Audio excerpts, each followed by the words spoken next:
Welcome to Tradier's The Trader's Edge. I'm Jim Iuorio. That's Bobby Iaccino. Please also join us at unfilteredinvestor.com with our pal and technical strategist, Mike Arnold. You will not be sorry. Just check it out once. Appreciate it. Bobby, how are you?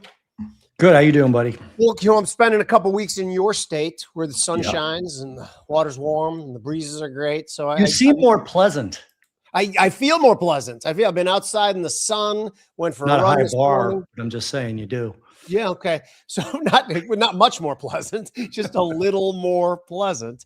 Okay, by the way, since we got such a great guest in the wings, we're probably going to cut this short too. But the people who are watching, by the way, have heard this Anthropic story, which I think Bobby just told me all about it, which I think is absolutely staggering. Do you personally, before we bring Kenny in, think there's going to be any long-standing ramifications for a story this dark? And can you tell the people the story before we bring Kenny in? Yeah. So first of all, hackers were able to steal about 150 gigabytes from the Mexican government, gigabytes of Mexican government data. They did that by basically arguing with Anthropic's Claude AI. And Claude AI said, no, I can't help you hack because it's against our AI guidelines. And the hackers apparently just kept saying, you need to do it. We need to do it. Please do it. And finally it said, okay, I'll help. And they hacked the government through Claude. Claude's very good at coding. I've actually built a couple of really rudimentary things on Claude, like a portfolio tracker for our newsletter that I hadn't been able to build on my own. Very easy to work with. But this kind of a thing, I just don't, man, is the horse out of the barn or the genie out of the bottle? I mean, what is the one that applies there? Or whatever metaphor you want to say, but it's just scary as shit. I'm actually literally, because I am, as I've said before, I am somewhat scared of AI, and I've never been scared of technology before, but this one kind of scares me. We have him waiting in the wings. I have to bring him on. He's one of our good friends. We love him to death. Kenny Polcari, he's the man. Can we bring him on?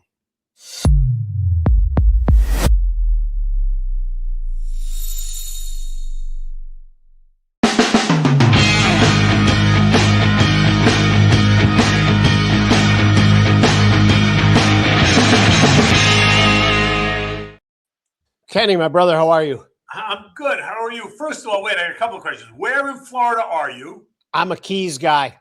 Oh, you're down in the Keys. I'm down in the Keys. So for 40 years, I've been going to Key West. So, and you guys, I'm sure, have both been to Key West many times. But Key West has gotten very crowded and a bit expensive. So now I go to Marathon quite a bit. It's not as cool as Key West, but it's wonderful. We're on the water. I said to Bobby in the green room, literally with the second we're done on this show, I'm putting the paddleboard in the canal. Hopefully my wife will be done. She's got to tie a few things with work too. We're going to head out with a bottle of wine and meet some friends on paddleboards and watch the sunset. How long are you there for? How long have you been there? I've been here for about 4 days. I'm here for like 2.5 weeks total. Now, I wanted to start spending expand it to 6 weeks, but now I just took a gig coaching high school basketball in the Chicago area, and that doesn't end until the end of February. So the best laid plans of mice and men often go awry. By the way, Kenny, how is it that you get better looking every time I see you? I don't know. It's scary, isn't it? You agree with me, right? It just all works 100%. For him, doesn't it? There's no one better looking than Kenny. No, he's like the most interesting man in the world. Listen, life here in Florida, not so bad. I live up in, right on the Jupiter line, North Palm Beach and Jupiter. And life is very easy for me. Yeah, it's just nice walking out in the morning. And we've had 2 cold days in Marathon the last 2 days. So I put on a sweatshirt, but walking out in the morning with the dogs, which the dog is sitting right next to me here, the new one, which is good. So it's just, it's amazing. And again, when I get back mid-March, so then it starts getting nice in the Chicago area too. So I got it going on. So no, it's it started a little bit cool this morning when I get up. It was probably 50, but midday now, it's about 78 or 80 degrees out. It's absolutely gorgeous right now. Blue, not a cloud in the sky up here. Yeah, gorgeous right now. The sun is beautiful. Bobby? Yeah, I'll actually be on your side of the state tomorrow, Kenny, for most of the day. I'm driving to Plantation, to Trade Station's headquarters to give a presentation there. And I'm speaking at 1:30, so I'm leaving at 10:30 because there's freaking fires, man. There's forest fires in Everglade Park and Everglade City, and I can see them from my front door here. So I don't know why. Because I have to give a presentation, I have this idea that I'm going to get stopped by freaking California-style wildfires on 75. But there's swamp on either side, so it's unlikely that it's going to travel into 75. Are these new? Because I haven't heard anything about them. They're closer to me than they are to you, buddy. I could see them out my front door. Yeah. I might actually go take a picture when Jim's asking a question. Where are you, in Sarasota? Me, I'm in Naples. Oh, you're in Naples. Yeah. Okay. Bobby, I think of you guys every time I watch that Seinfeld episode with the Cadillac. Yeah. You know, where Jack Klompus is like, I give you the car tomorrow because Joyce wants to go to Naples. By the way, Jimmy, I gotta tell you something. You look great. You look like you lost a lot of weight. Not that you had weight to lose. You know, I lost a little bit of weight, but it was quite a while ago, and I've just switched from large T-shirts to mediums now. So much more exaggerated. The Italian thing, you know that. Kenny, Bobby's talked me into wearing smalls. Look how good he looks. Look how good he looks. He looks good. He looks good because he's another one. He didn't have a lot. Jimmy, you were never heavy, but you look very much in shape. People have actually said to me, "Did Jim start working out?" I'm like, "He's always worked out." No, but he my body's changed like so much in the last 3 years. Just with the carnivore stuff, with the cold plunge stuff, I feel like I am 40 years old. And everyone out there who's probably listening to us going, 40, that sounds old. Yeah, we're older than 60. Bobby's like, I'm not, right? Are you doing the cold plunge every day? Pretty much every day. Yeah, I brought mine to Florida. It's right out in the back here. And you sit. How long you sit in it when you sit in it? So today it was about, when I tested, it was about 55 degrees. So at that temperature, I sit in about 9 minutes. If it's at home and it's like 39 degrees, I'll sit in it for 3 or 4 minutes and I can't take any more. At 55, by the way, it's enjoyable. It's fun. I get out just because I have stuff to do. But at 39, you're like, okay, I got to get out of here soon or else I'm going to die. I go to the gym. They have a cold plunge there. It keeps it about 50 to 55. I go in there, I can't really get it more than a couple of minutes. And then I said, I'm out. But the 55 at the gym is way different than my 55 because it's moving. Moving makes it feel about 10, because it has to be moving at a club to filter it. So it feels about 10 degrees colder when you're doing it. So your 55 at the club, that's what it feels like for me at 45 in still water. Because in still water, you get like this barrier around your skin. I can't remember what it's called, that keeps you a little warmer. And when water moves, you can't. So that's 50 to 55 is plenty cold at a club when it's moving. By the way, sometimes on this show, we talk about markets and shit. Have you heard that or no? People are going to start sending us messages. Hit the tape any second now. Any second now. Okay. So first of all, should we cover this? Let's talk about this Anthropic story a little bit more.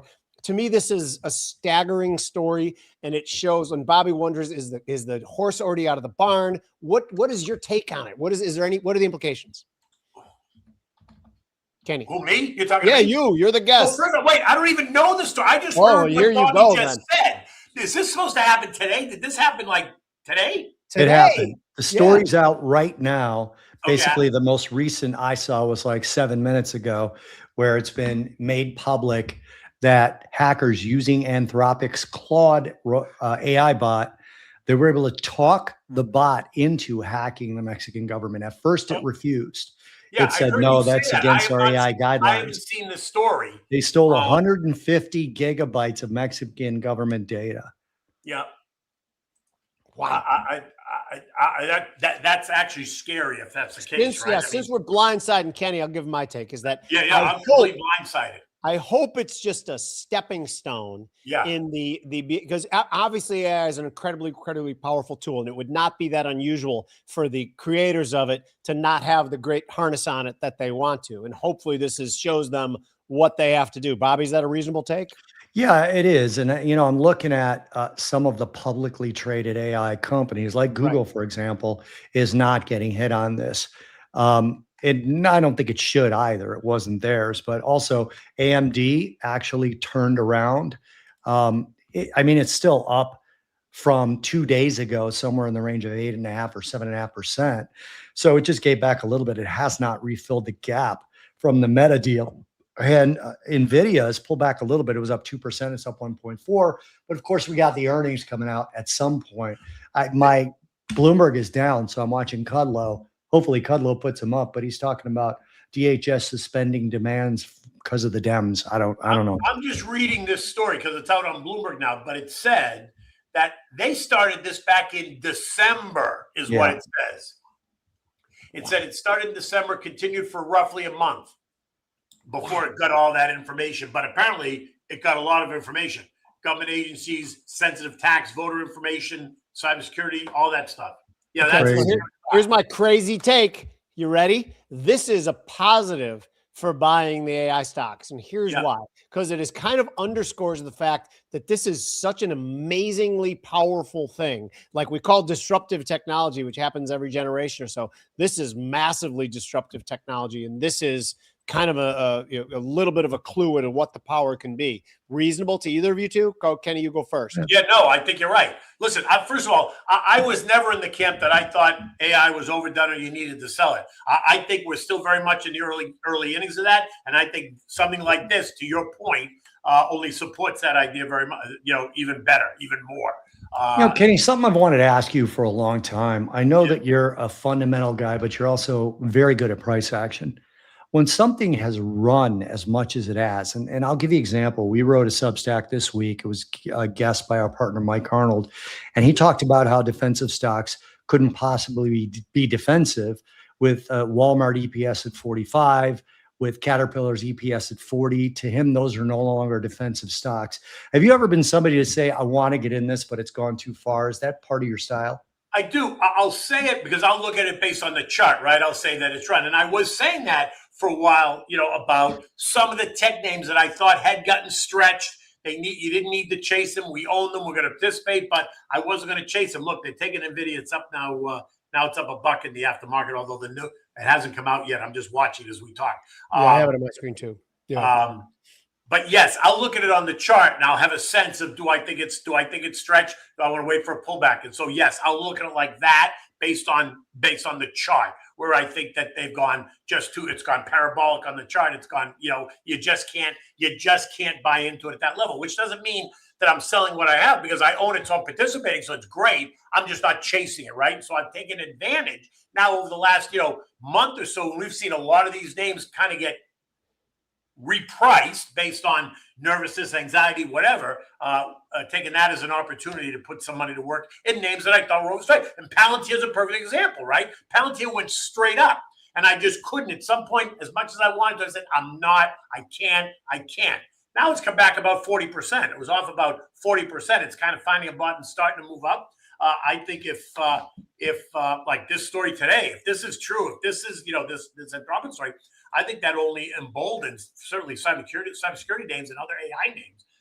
So let's just see what happens. But yes, that's how I look at it based just on the charts. Off the top of your head, Kenny, can you? What are some cybersecurity names that pop out? Because I want to start looking at them the sooner the better. Well, I think you have to look at you can find a bunch of them if you Palo Alto for sure. CrowdStrike. Sure. You want to look at. Hold on a minute. You want to look at. The big names is certainly Palo Alto, CrowdStrike, Broadcom, Cisco.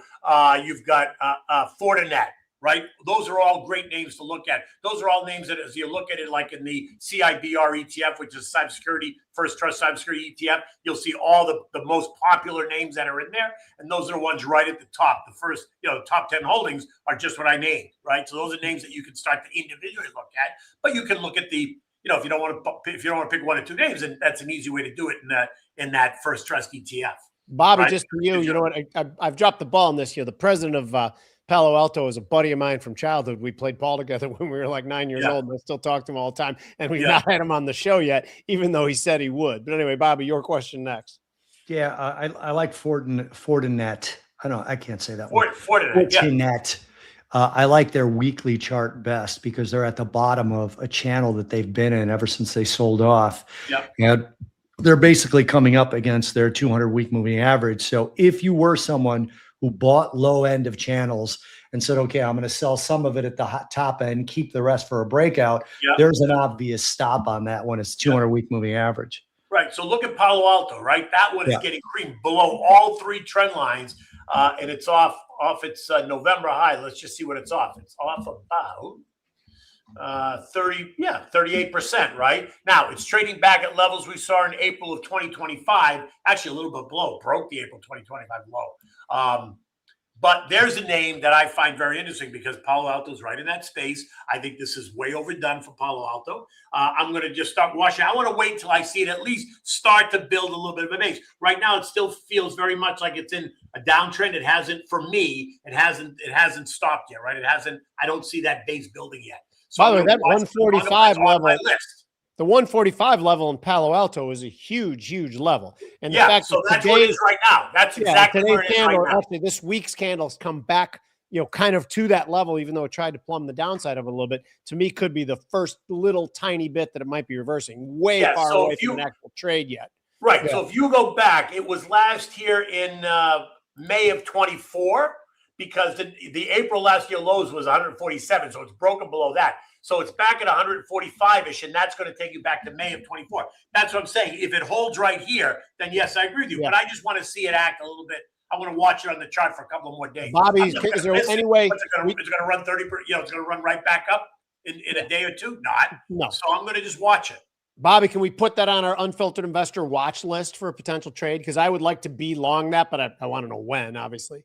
Palo Alto or Palantir? Yeah. Palo Alto. Palo Alto. Yeah. I would put Palantir on there too, because I think Palantir is another one. I have to go back and look back on the chart to see kind of where we are, where the support is, and then take it from there. Let me just see one thing. Yeah, and I agree with Kenny. Like on the weekly, for example, on Palo Alto, and again, these are going to be slightly longer term trades, right? They're not going to be a 2-week trade.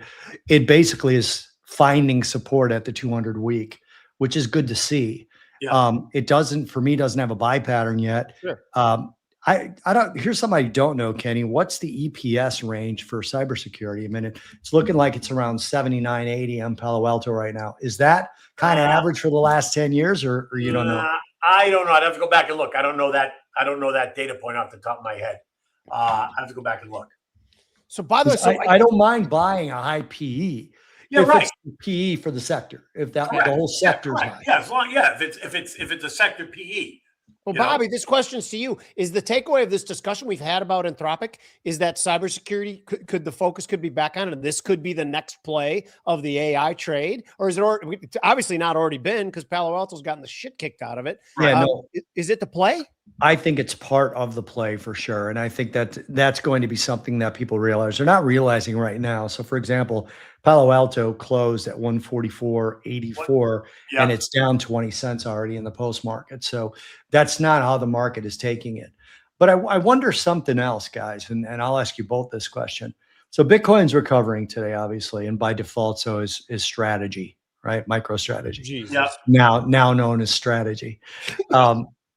When you guys look at something that happened with Anthropic, believe me, I posed this to I've spoken at 2 Bitcoin conferences, actually 3 Bitcoin conferences here in Naples in the last 4 months.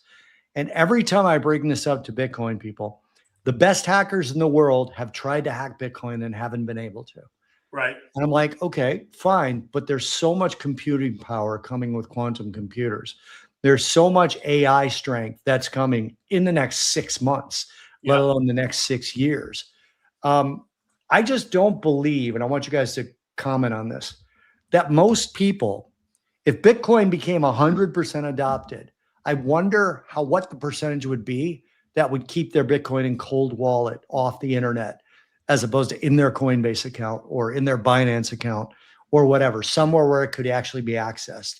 There's wallets on your computer where you can just store it on your own computer, but it's still electronically accessible. And then the second part, if they could steal the Mexican government data like this, couldn't they get in the middle of transactions over time? You listen, that's always a concern that I have. I always think about if they pierce the walls at the New York Stock Exchange or one of these, the NASDAQ or one of these, one of the major exchanges, what chaos that would create in the markets. And so this headline today about Anthropic piercing the Mexican government has got to raise the red flags for everybody. What about, just think about JP Morgan, the big banks, Goldman Sachs. Think about all that, right? The kind of the angst that must be running through those boardrooms right now on the back of this headline, right? Buy gold, physical gold.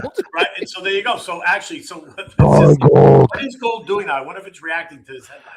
Gold reacted earlier, but it's off a little bit. It's up a little bit less than a tenth of a percent. It's up $26 right now, 51.69. Yeah. Where it's trading right now.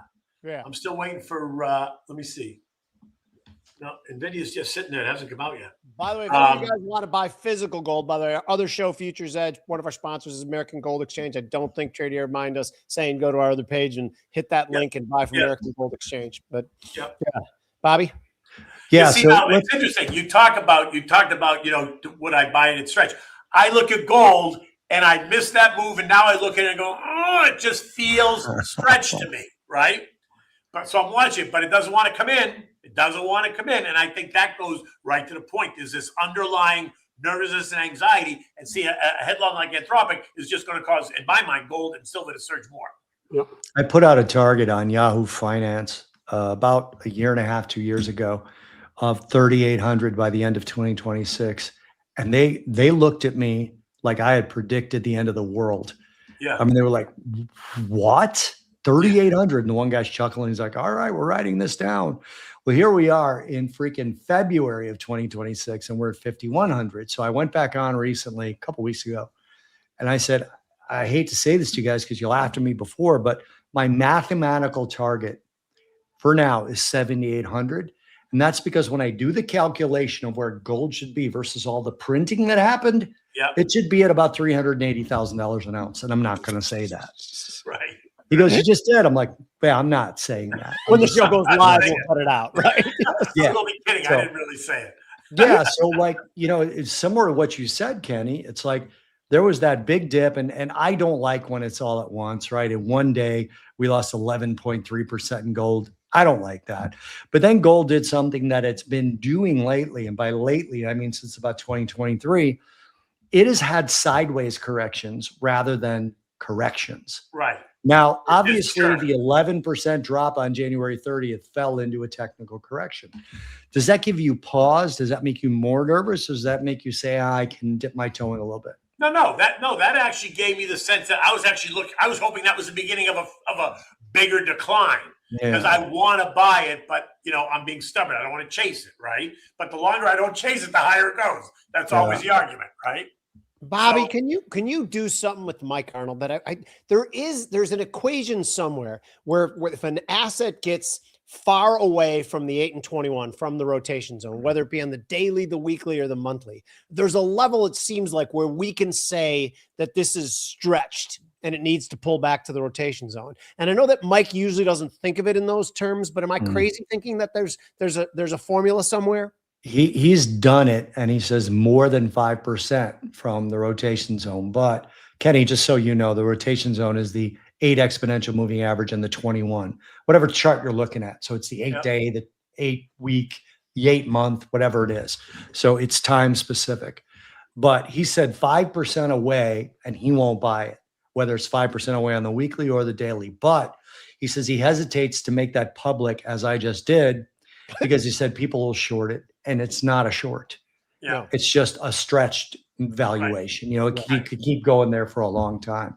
Yeah. Mike, Kenny, I don't know if you know Mike, our partner in our newsletter, but he's just like, he's so cautious. He's been right about a bunch of trades that he's rejected because he just doesn't feel like they're good for the public that subscribes to our newsletter. Right. So it's kind of a crazy mix of stuff. But yeah, that's what it is, Jim. It's over 5% away. What is the name of your newsletter? I'm not on that list. It is The Unfiltered Investor, and you'll be on it as of Sunday morning. If you promise to, if you like it and it's good, to talk about it all the time. And I do send it to Charles Payne, Jimmy. I send it to him every week. I just don't know if he knows where it's coming from. We love Charles. Yeah. If you want to send it to me, I'll send it to Charles because we talk. Yeah, I can do that. Yeah. Could do that. It's cool. Okay, let's take a quick break because I want the banner to come up, Luis, if you have a chance. And you guys, at this part of the show, I always ask you guys a favor. Please try Tradier Options Pro. Just scan the QR code there. Not a QR code. What do you call that thing? It's the square. Is that a QR code? Yeah, QR code. Yeah, just scan the QR code and you get 3 months for free. We talk to people who've been trading options for decades, and those have been trading options for days, and they all say the same thing about Tradier Pro. It is top notch. It is the gold standard in options trading platforms. If you're not that interested in it, just do it as a favor to us. You guys do so much for us. I appreciate it. I hate asking you for one more thing, but I just did. And now back to the show. Bobby. I've actually got, Jimmy, I meant to talk to you about this offline, but I haven't yet.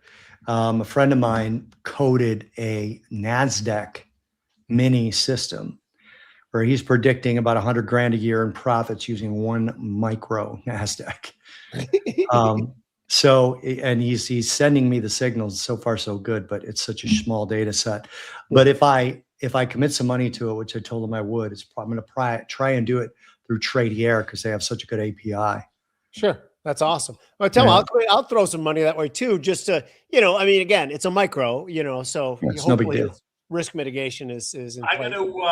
gotta do offline. We'll talk about this afterwards because I got a young guy that I'm kind of mentoring that's looking, is dying to trade options, and I don't trade options on a regular basis, so therefore I'm not the go-to.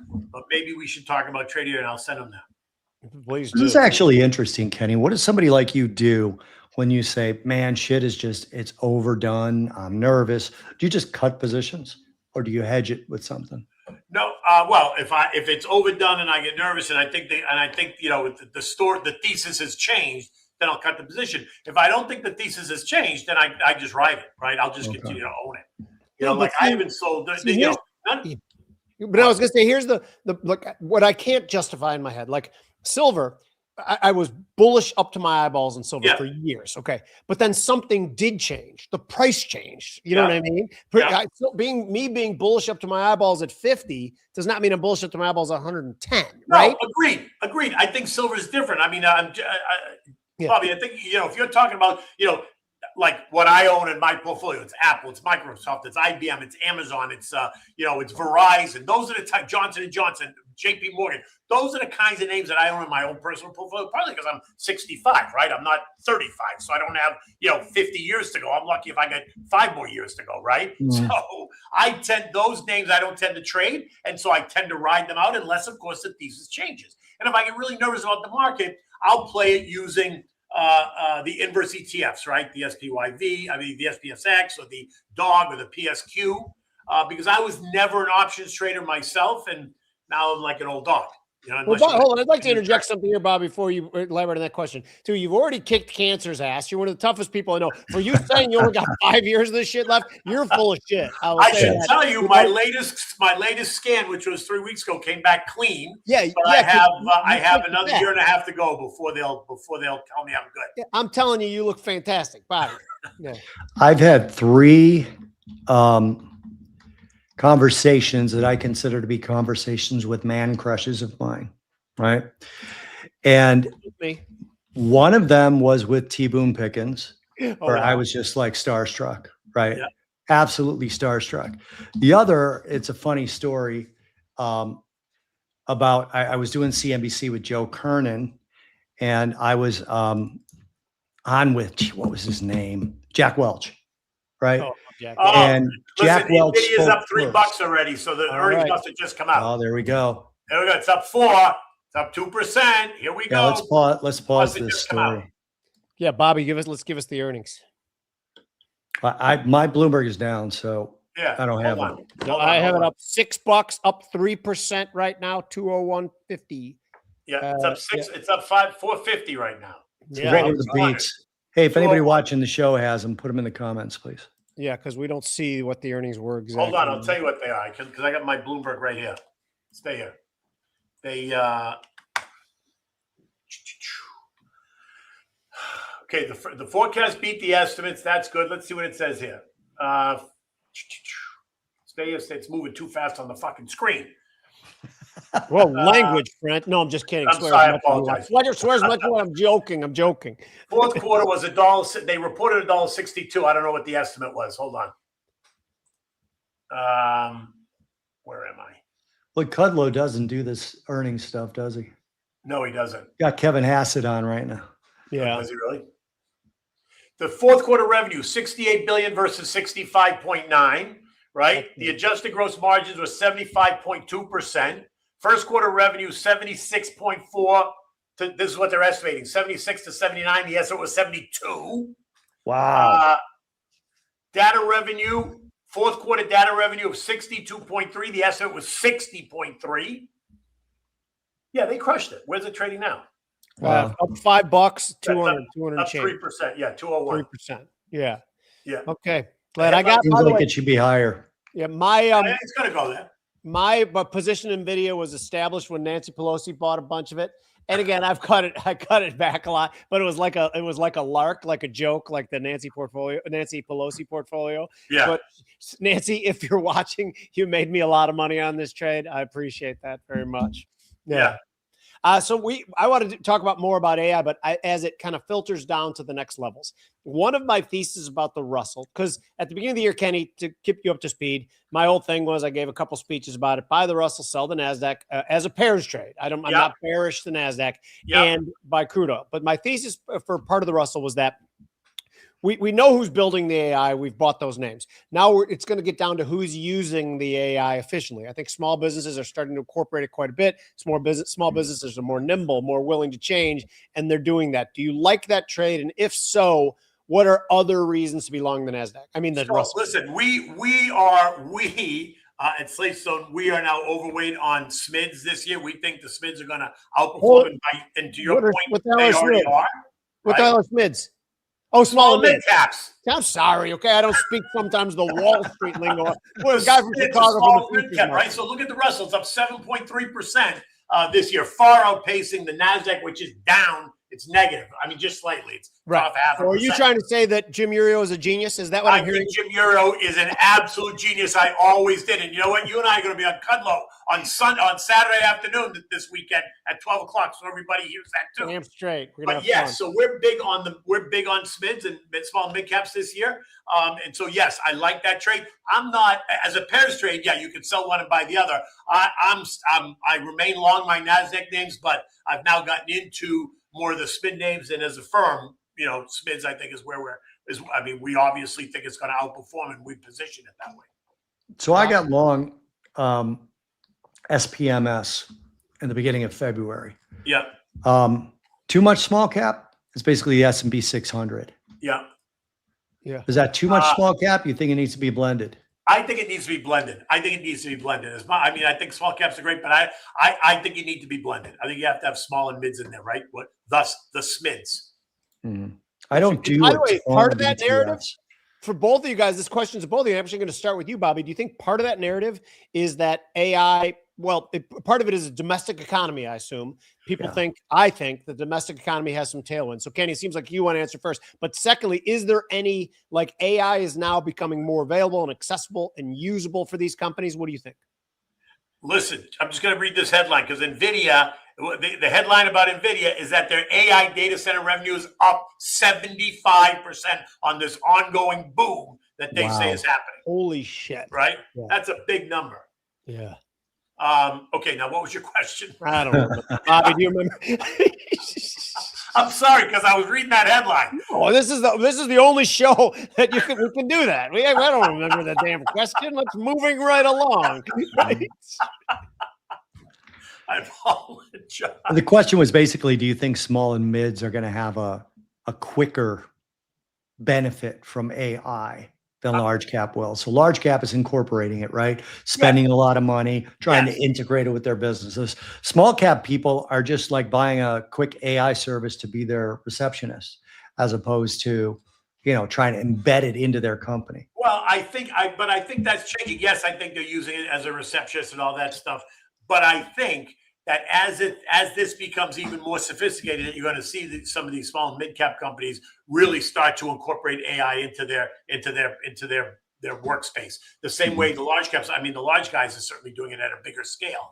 But I do think that you're going to start to see small and mids take advantage of the AI that's coming. The problem is that the AI that's coming, next week it's going to be like a different version, right? It's going to be, it's going to be AI 2.0, then 3.0, then 4.0. And so, you're always running to catch up. Bobby, Kenny, do you pay for upgraded AI? Do you pay $20 a month or whatever for ChatGPT premium? Yes, I do pay. I have the subscription to ChatGPT. Yes. Bobby, you do as well, right? Why I pay for ChatGPT, I pay for Grok, and I pay for Claude, and I don't pay for Perplexity. Okay, so Grok, you're talking about Twitter Grok, right? Twitter Grok, yeah. So I found that Twitter Grok gives me a lot of bad information. So I'm very careful with that. ChatGPT, I got to tell you, it's almost unnerving to me because, you hear these stories about people that form relationships with AI.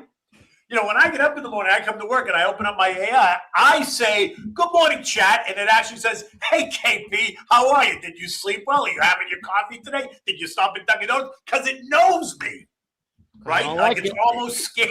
So I will tell you, my experience, guys, Nvidia's up $7 right now, up 3.7%. Wow. It's going to keep going high. My experience is the opposite. As a matter of fact, today, and Jimmy has called me out on this, and I did not lie about it.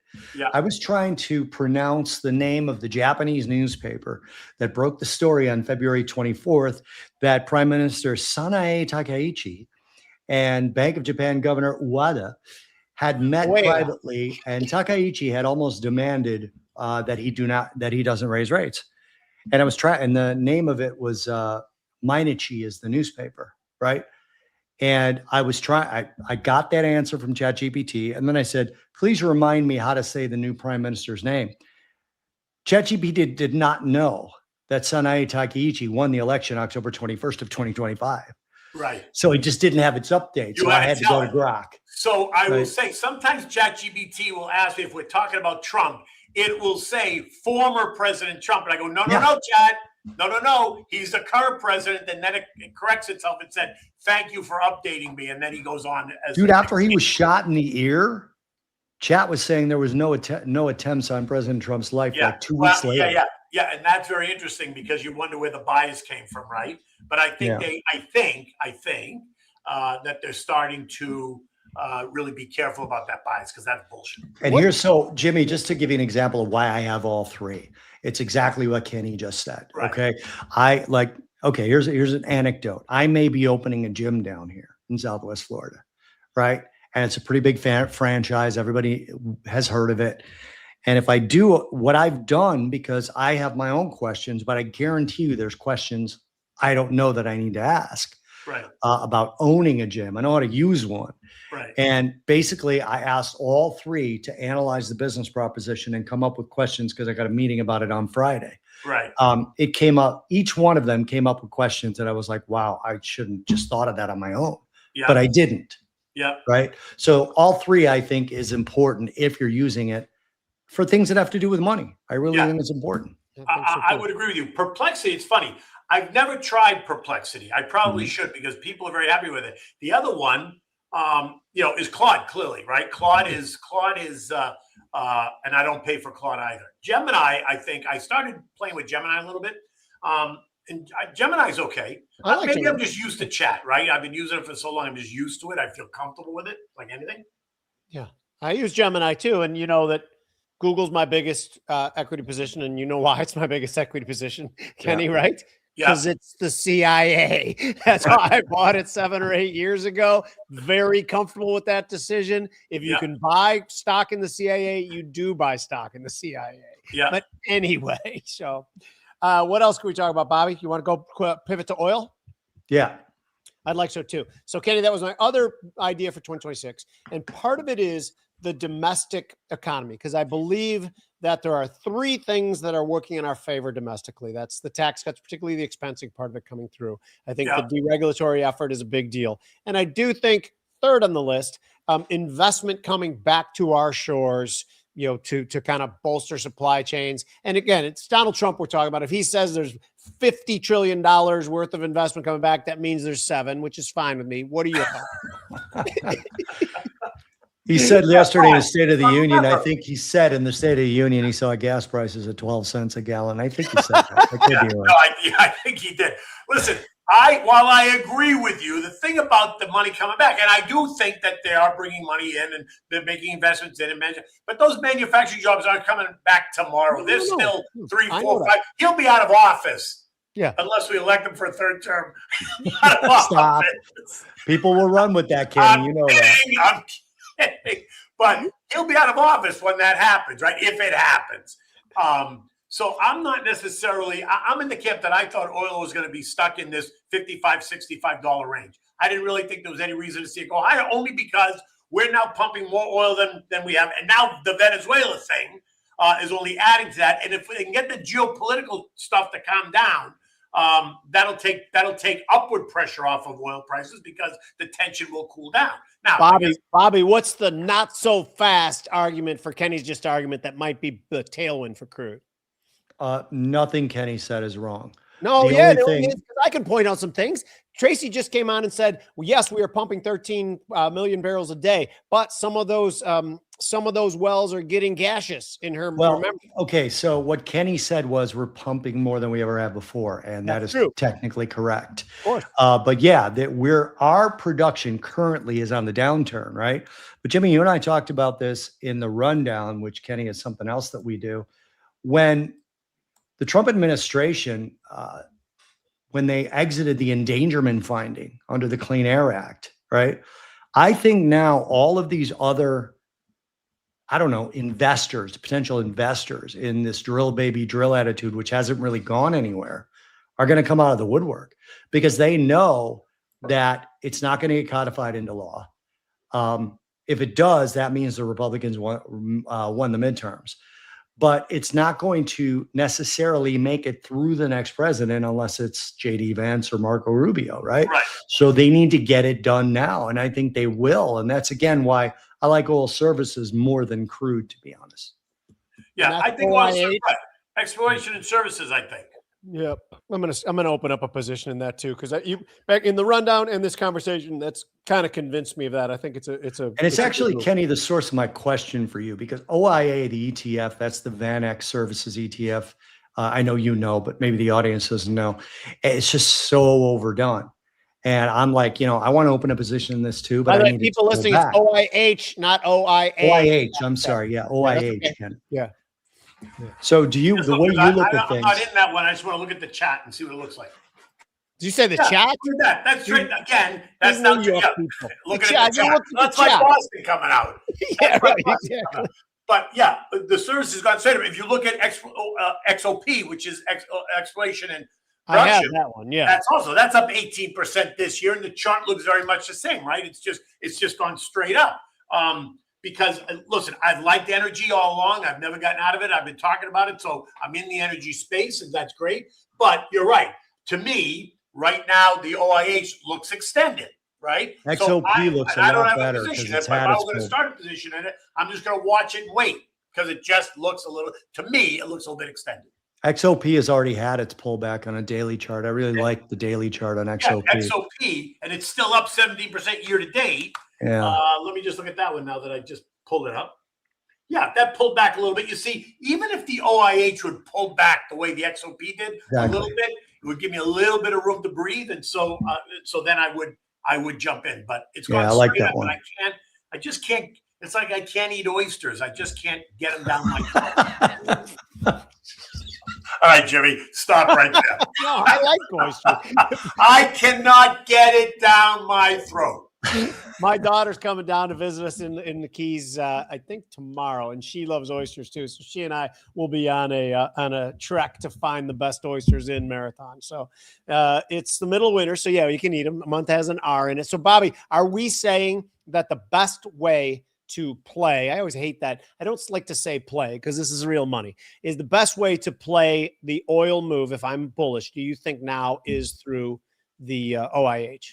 I do, because if there's some sort of resolution with Iran, you're going to get a quick spike to the downside. I don't think it'll necessarily blow you out of your position, Jimmy, but you're going to get a quick drop in crude oil prices. But that doesn't take away the removal of the Clean Air Endangerment Act, where people can now just kind of like go after the carbon fuel niche, so to speak. So yeah, I think it's better. Okay, interesting. What else? What other topic you want to hit before we go? Kenny had his finger up. I hit it. Look, I'm playing it not only with the big names, right, like Exxon, Chevron, but the XOP. I don't own OIH, but I'm going to take a look at it now that we've had this conversation. Yeah, I'll put it on my list of things to watch, like I have Palantir and Palo Alto, like we talked about earlier. Right, Bobby. Right. I want to show you guys something before we hang up. My mom has shamed me into making my own ricotta, and she did it by showing me these 100-year-old baskets that her grandfather made. Yeah. That she still drains her ricotta in. Yeah. These were wicker baskets that her grandfather made in Italy, and they result in this cool little pattern. Yeah. How great is that? And you have it now? Do you have My them now? mom's still doing that. What's that? Oh, your mother still has them. My mother still has those baskets. I have the gnocchi baskets. You know, the one where you roll it on the back of the basket to make the grids in the gnocchi. Yeah. I have one of those, Yeah. but I don't have the ricotta basket. Yeah, but but when your mother passes, you're going to get the ricotta basket. I get those. I claimed the gnocchi baskets and the really bad portrait of my family when I was in like 8th grade. Because literally, like, my dad looks like Saddam Hussein, my mom looks like a man, and I look like a woman dressed as a man. And I claim it is huge, and I'm going to put it right in the middle of the house. Those are the two things I'm asking. Wait, are you an only child? No. Older brother, not. younger sister, but neither one of them wants the painting. I'm the only one arrogant enough to know that I don't really look like that. My brother and sister are like, look how stupid we look. I'm like, oh, I want to look at that thing every day. Every day. Lean in, baby. Lean. Fantastic. Lean into it, Jimmy. That's what I say too. This shirt is too tight. This shirt is too loose. The next time I come on here, I'm going to wear a tight shirt. I'm not wearing a tight shirt. But now Jimmy and I are going to look like shit if you do that. So I don't want you to do it. What other should we hit? One more asset before we go, or you want to wrap it, Robert? I just want to ask Kenny real quick about consumer discretionary versus staples. Does he have an opinion on that? So yes, I think consumer staples, and you can see it already. Consumer staples this year are way outperforming, right? You can see they're up like 14% or something, aren't they? Let me just see it. Staples are up 14.5%. Discretionary is down 2%, right? Yeah. And so I think this is the year. I actually think this is going to be a value year, right? Separate from technology, I think the value names and the defensive names, consumer staples, for example, are going to be the ones that outshine in this round, right? So I think you have to be long consumer staples, whether it's through the ETF or whether it's through individual names. You know, you got Johnson & Johnson, you got Procter & Gamble, you got Kellogg's, those kinds of names, Kimberly-Clark, or you can just play it. If you want to be safe, you play it more with the ETF. But I think this year, that's what we're going to see. We're going to see value outpace growth. And you can see that in the SPYV and SPYG at the moment. I know we're early in the year, but value's up 4.5% and growth is down just under 1%. Right? And that's still part of that's a little bit of the element of the Russell NASDAQ trade, just that the growth has been doing so well over the last 3 years. But by the way, for the market in general, and this probably would be my last question. After 3 years of double-digit gains, the fourth year average is like 5%. I might be getting it wrong. It's much below average. In a midterm election year, the market tends to average 5 or 6%, much lower than a normal year. We have all those things converging right now. Thoughts? Yeah, that's right. That's right. But listen, also in a midterm election year, don't be surprised if you see historically the S&P sees a 19% pullback in a midterm election year at some point during the year. Right. And so and I've been talking about that. We talk about that with clients. I talk about that in my note, just putting it out there that people should not be surprised if we see the market, in such a drawdown. Now, could it be 12% or 15%? Sure. But historically, it's been as much as 19%. On the S&P. And so I do think before we get to the summertime that we're going to have this pullback. I don't know the extent of it, but I do I think it's going to be in correction territory. I do. But then I think that's going to be an opportunity. I don't think you're going to see things like consumer staples or utilities trade off. I think that's where you're going to see money go into because you're already seeing it, right? Going into that. And so that's where I think you're going to see the opportunity when that happens in some of these names that get really dislocated. So what to add on to what Kenny said too, like the averages, and I might get some of this wrong, but not much wrong. In midterm election years, if it's an up year, the average up year is 21%. If it's a down year, the average down year is 12%, which is higher volatility than normal years. So to Kenny's point, having a 19% correction seems extremely reasonable, particularly after we've been stretching. Bobby, Bobby, it's funny. Remember on Monday we were doing our show and I talked about I have 3 times the amount of put protection on, mostly because of that 7,000 level that I'm scared of.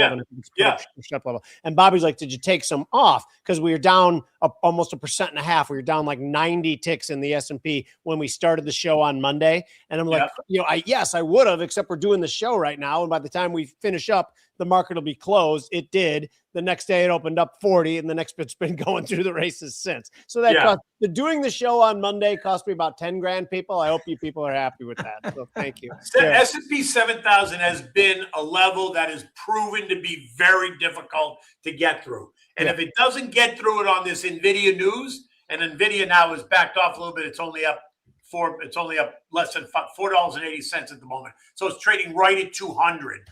Partly because, look, they took it up 1.5% during the day, right? So you could almost argue at one point it was up 4.5% plus the 1.5%, put you right at about 6%.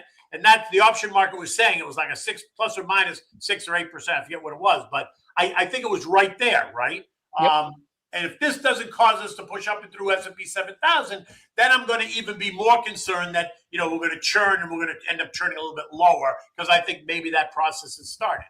Bobby, I will say that Mike Arnold and Bobby Iaccino's technical analysis says that a settlement above, I call it 70.25 to be safe, a daily settlement above that and some subsequent strength would be an indication that the level is broken and now it is a base. You agree with that, Bobby? I mean, it's your math. Yeah, no, that's 100%. It's 70.20, but I like that you ramped it up a little bit because it is a dynamic level. So yeah. All right, Bobby, you done? Yeah, I'm good. I do want everyone to know that when Kenny's on, it's literally one of my favorite shows. It was my favorite too. But by the way, I didn't know he was on until a couple hours ago because that's just like me to not know who our guest is. So a couple hours ago, I was like, that's what I mean. You and I are on. I check. You and I are on Saturday together, Larry Kudlow. So get ready. I love it. I'd be ready. I love that too. By the way, they give us like 25 minutes. We have some fun. Being with Kudlow on Saturday is awesome. Yeah. So Kenny, if I get some free time tomorrow, I'll text you and I'll come your way for a cup of coffee. Yeah, I'm about 40 minutes north of where you're going to be in Plantation. I got a speech from 1:30 to 2:30, and then I got dinner at 5:30. Where? Back in Plantation? No, in Fort Lauderdale. Oh, Fort Lauderdale. I appreciate that, but I'll tell you something. Going from here down to Fort Lauderdale at 3:30 or 4 o'clock in the afternoon, it's going to take you an hour and a half or an hour and 40 minutes. Well, maybe you won't hear from me. You and I are at the same money show in April, so I'll see you there. Yeah, I'm doing April too. I'm down in Hollywood. Jimmy, are you there in April? No. I might be. I have one more trip to Florida in the spring coming to the Gulf side, but I probably won't be then. Bobby, can I ask you a quick question though? The trade station guy. I can't remember his name. Hopefully it's your contact there too. Tall, good-looking guy, young guy. Do you know, is that the guy from Trade Station who's your contact or no? Yes, but I have his name in my email. I couldn't tell you what it is. I can send it to you. He's a good guy and he's young, he's stylish, he's good-looking. I can't remember his name. So, but anyway, okay, let's wrap it. That's Kenny Polcari. You guys all know where to find him. Kenny, and Twitter, what's your handle? At Kenny Polcari. At Kenny Polcari. I'm Jim Iuorio. That's Bobby Iaccino. Thank you to Tradier, by the way. Remember to scan that code. Like I said, try the Tradier Pro. Thank you, guys. This is one of my favorite shows to do. I love the live element of it, and I love your guys' participation. I'm Jim Iuorio. That's Bobby Iaccino. This is the Trader's Edge.